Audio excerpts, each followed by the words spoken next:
বন্ধুরা, পৌশালী রান্নাঘরে সবাইকে স্বাগত। জানো তো বন্ধুরা, সকাল থেকে আজকে আমি ভাবছিলাম কি রান্না করব, কি রেসিপি তোমাদের সঙ্গে শেয়ার করব। তা মাথায় আসলো ফ্রিজে চিংড়ি মাছ রয়েছে, চিংড়ি মাছ দিয়ে একটা নতুনত্ব রেসিপি তৈরি করে ফেলি, তোমাদের সঙ্গে শেয়ার করি। তোমাদের খুব ভালো লাগবে এই রেসিপিটা, তোমরাও করে খেয়ে দেখো, আশা করি তোমাদের খুব ভালো লাগবে। চিংড়ি মাছের তো অনেক রকম রেসিপি করেছি, এটা আমার নিজের মন থেকে রেসিপিটা করছি। বলো তো কী রেসিপি করব চিংড়ি মাছের? ঠিক আছে, তোমরা তো বলতে পারবে না, তোমরা জানো না কী রেসিপি করব, আমি তাহলে বলে দিচ্ছি। চিংড়ি মাছের বাটি চচ্চড়ি আজকে তোমাদের করে দেখাবো। সবার প্রথমে আলুগুলো নিলাম,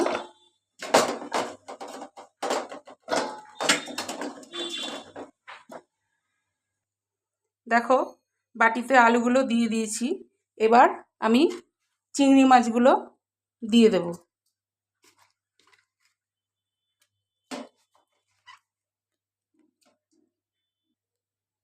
এবার আমি পেঁয়াজ কুচি দেব। দেখো এই যে পেঁয়াজ কুচি দিচ্ছি, পেঁয়াজ কুচিগুলো দিয়ে দিলাম।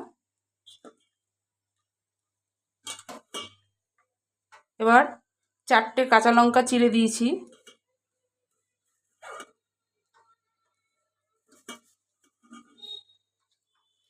এবার দেব 3 চামচে পোস্ত,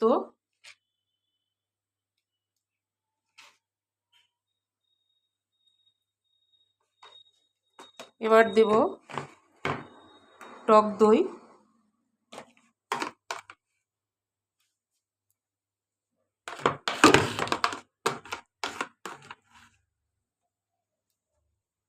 দিলাম।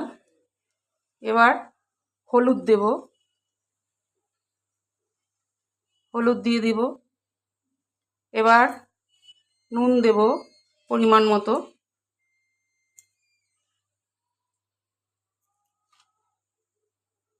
নুন দিয়ে দিলাম। এবার মিষ্টি দেব,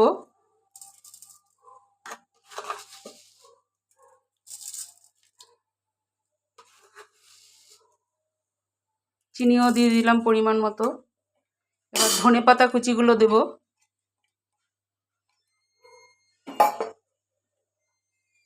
এবার দেব সরষের তেল।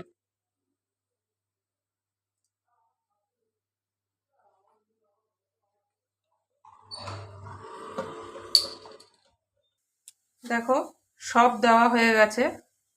এবার আমি এগুলো সব একসঙ্গে মাখিয়ে নেব। মাখিয়ে নিয়ে আমি একবারে সব কড়াইতে দিয়ে দেবো। তোমরা ইচ্ছে করলে কোনো টিফিন বক্সে করেও ভাপাতে পারো। এটা আমি কড়াইতে দিয়ে দেবো। কড়াইতে তেল দেবো একটুখানি, দিয়ে তারপরে এগুলো সব দিয়ে বসিয়ে দেবো। একসঙ্গে অল্প করে জল দিয়ে দেবো, দিয়ে তারপরে বসিয়ে দেবো। দেখো কড়াই বসিয়ে দিয়েছি গ্যাসে, কড়াই গরম হয়ে গেছে। এবার কড়াইতে তেল দেবো। দেখো কড়াইতে এবার আমি সব ঢেলে দিচ্ছি।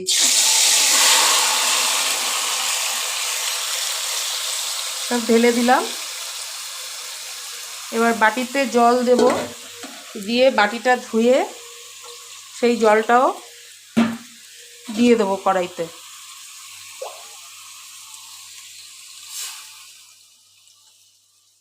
দিয়ে দিলাম।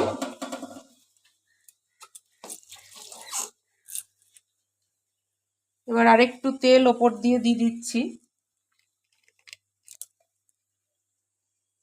একটুখানি দিয়ে দেবো তেল, ব্যাস